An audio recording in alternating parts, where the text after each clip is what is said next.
Have you ever felt like your heart was quietly breaking, but no one noticed? You go through the motions of the day. You smile when people expect you to smile. You reply with, "I'm okay," because you don't even know how to explain what's really going on inside. But deep down, you feel hollow. You feel tired in a way that sleep doesn't fix. You feel like the world is moving on and you're just standing still, trying to catch your breath. Maybe you've felt invisible in a crowd. Maybe you've cried silently into your pillow, hoping no one hears. Or maybe you've stopped crying altogether because even your tears feel tired now. And you wonder, where is Allah in all this? Why does He feel so far when you need Him the most? So if that's something your heart whispers in the quiet, then this message is for you. Because you're not weak, you're not broken, and you're certainly not forgotten. In fact, what if I told you that these feelings you're struggling with aren't signs of distance from Allah? They might actually be signs that He's closer to you than ever.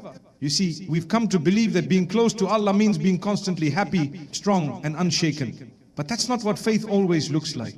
Even the prophets felt deep sadness. Even the most righteous felt fear, worry, and loneliness. There was a moment in the life of Prophet Jacob when he lost his beloved son.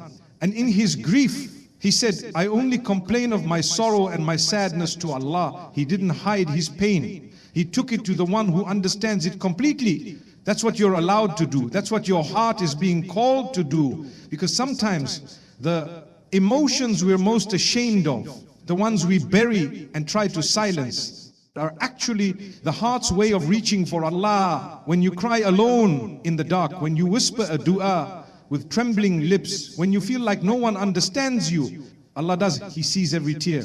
He hears every breath.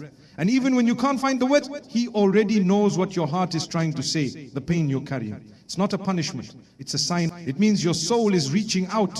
And it may be that this very moment of hardship is the moment that Allah is drawing you closer to Him. So don't push these emotions away. Don't be ashamed of feeling too much. These emotions might be the very signs that Allah is near, gently, quietly, beautifully, closer than you've ever imagined. That deep sadness you're carrying, it could be a doorway to healing. That fear that keeps you up at night, it might be the reason you finally fall into sincere trust. That silence in your dua might be the loudest cry of your heart.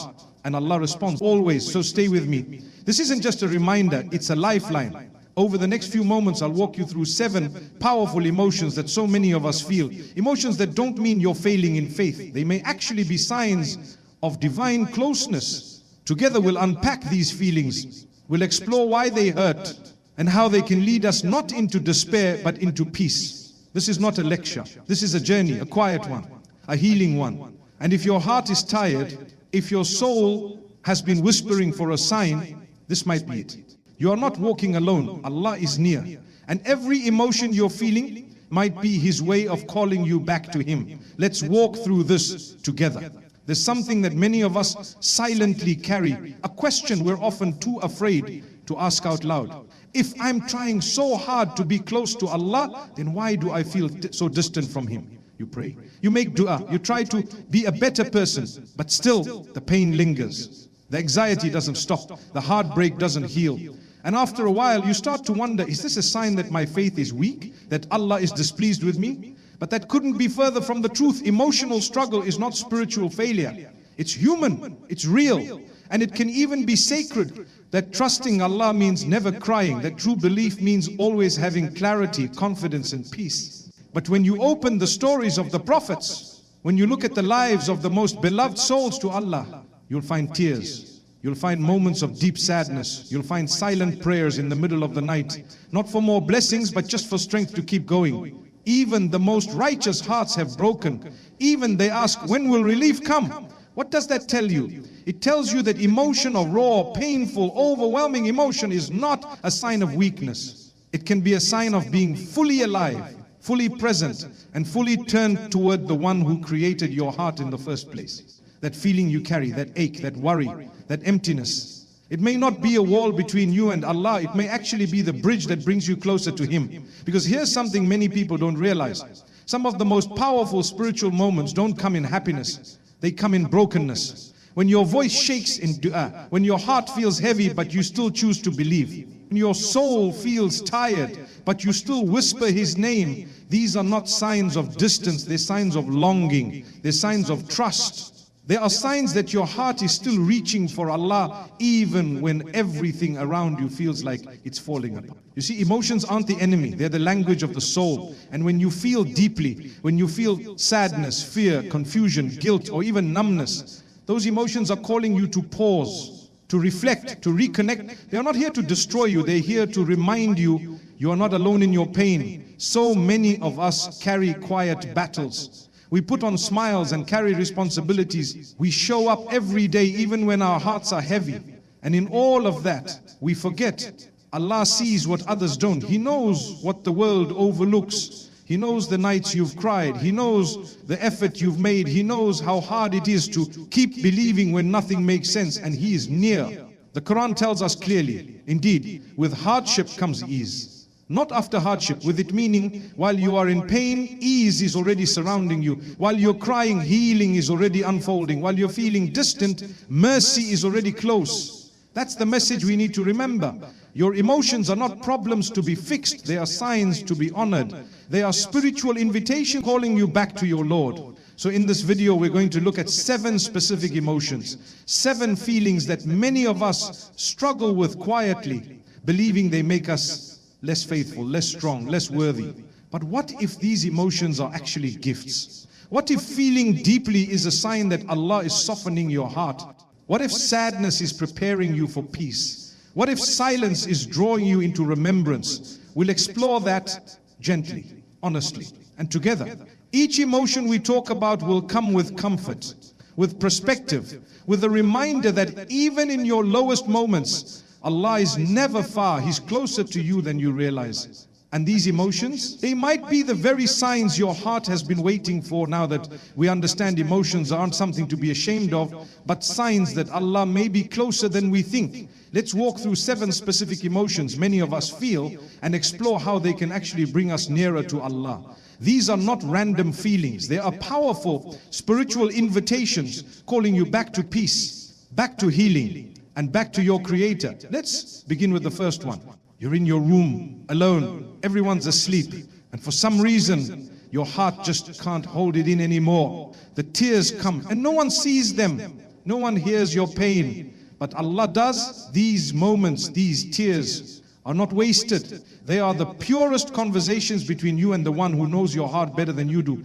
Prophet Muhammad once said, there are 2 eyes that the fire will never touch. One that cries out of fear and love for Allah. That means every tear shed in honesty counts. Even when you don't say a word, Allah hears what the soul is saying. So let them fall. Don't wipe them away in shame and your healing. There's a kind of emptiness that comes after doing something you regret. You feel distant, dirty, unworthy. You wonder if Allah will ever forgive you.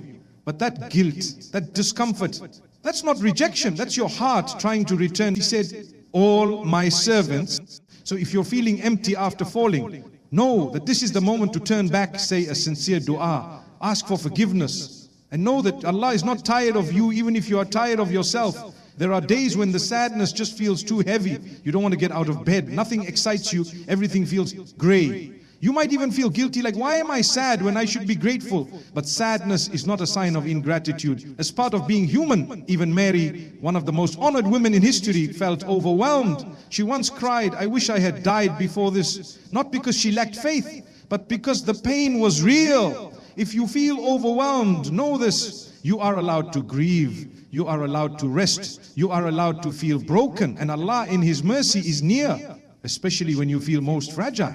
Sometimes it's not sadness, it's the absence of feeling altogether. You feel disconnected from people, from prayer, from life. You sit in prayer and nothing stirs inside. You make dua and it feels empty. That numbness is one of the hardest states because you don't even know how to begin healing. But here's the thing, silence is not absence and numbness is not failure. Even when you feel nothing, if you still turn to Allah, even with an empty heart, it still counts. Allah sees the effort when you pray with dry eyes. He counts the dua you whisper even when you don't feel anything inside. Your faith is not measured by how emotional you feel. It's measured by your effort. Even in the quiet, you see someone else's life, their success, their marriage, their children, their ease. And a small part of you feels bitter, sad, left behind. Then you feel guilty for even feeling that way. But here's the truth. Feeling jealousy doesn't make you a bad person. It makes you human. What matters is what you do with that feeling. Instead of sitting in comparison, turn it into awe. Instead of resenting someone, say, Allah, grant me peace in what you've written for me. And bless them too. And remind yourself, what's written for you is coming. And what you see online or around you is never the full story. You're doing everything right, but the future still scares you. What if I never get married? What if I fail again? What if nothing ever changes? This fear isn't a lack of faith. It's a sign that you care, that you're aware. But here's the comfort. The future is not in your hands. It never was. It belongs to the one who has always taken care of you. Allah says, and whoever trusts in Allah, He is enough for them. So take one day at a time. Make your plans, but hold them loosely. Trust that what missed you was never meant for you, and what's meant for you is already written. After days of anxiety, stress and chaos, there's a moment where you just feel calm. Not because things got better, but because something inside you let go. That calm, that unexpected peace is a sign. It's not random. It's not coincidence. It's mercy. It's Allah giving your heart a break, a breath, a moment to recharge. Cherish it, even if it's brief, even if it only lasts a few hours. It's a reminder that healing is possible, that Allah hasn't forgotten you, that your heart still knows how to breathe these 7 emotions. They may feel like burdens, but they might actually be signs of nearness. Signs that Allah is softening your heart, making space for His mercy, and guiding you gently back to Him. Let every emotion you feel be a doorway, not to shame, but to healing, not to despair, but to return, because no matter what you feel, you're never too far for Allah's mercy to reach you.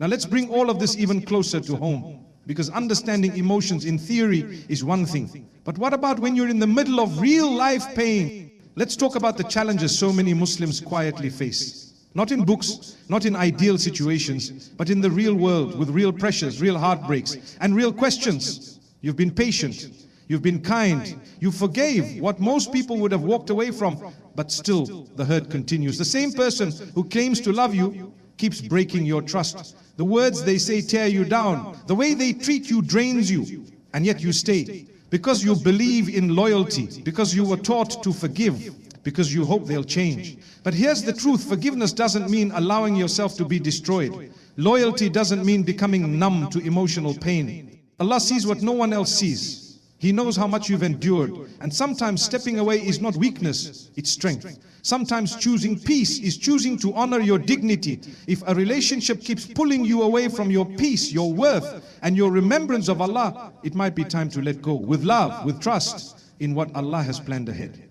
You've applied to job after job, you've tightened your budget, you've worked hard, but nothing seems to move. There are bills to pay, people to support, expectations to meet, and in the quiet of the night, you sit and wonder, am I a failure?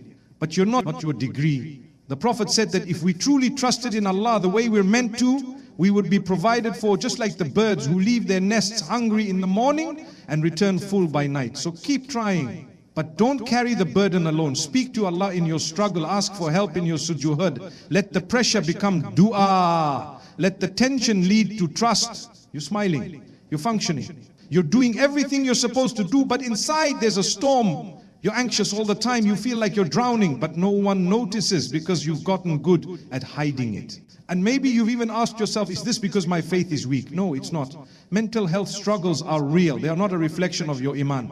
They're a reflection of your humanity. Even the Prophet experienced sadness so intense that Allah comforted him with verses from the Quran. So don't shame yourself. Reach out, get help, pray and seek healing spiritually and emotionally. And remember, sometimes the strongest form of trust is not pushing through on your own, but saying, Ya Allah, I need help. You try to be the good one. You do everything right. You meet expectations. You sacrifice your dreams. But it's never enough.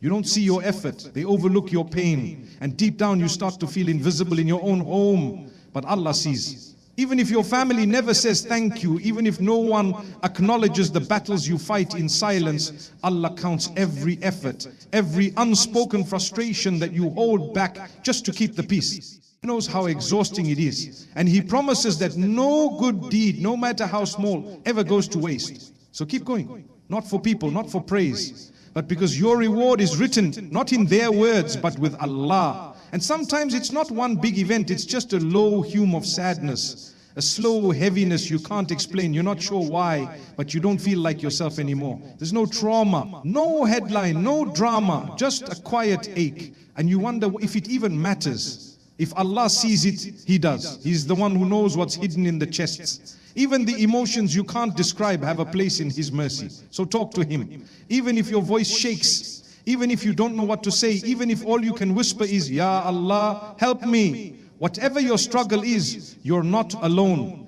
No, your test isn't here to break you. Maybe it's here to build you.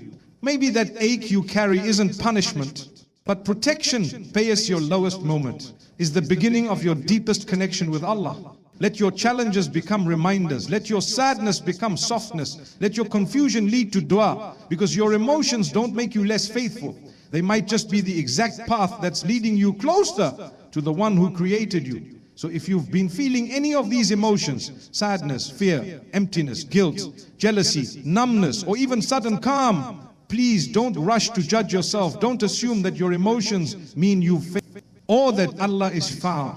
Because in reality, these emotions might be proof that your heart is still alive, still searching, still yearning for its creator. You're not distant, you're not forgotten, and you're not broken beyond repair. Allah is near, even when you don't feel it. Especially when you're too tired to pray properly. Especially when your du'as feel empty. Especially when your tears have dried up, but your soul still aches. You see, faith isn't about always feeling strong. It's about turning to Allah even when you feel weak. It's not about having all the answers. It's about trusting the one who does. Sometimes we think nearness to Allah will feel like light and joy and perfect peace, but often it feels like crying alone in the dark. It feels like whispering a dua you're not sure you have the strength to believe in. It feels like taking one more step, even when your heart is exhausted.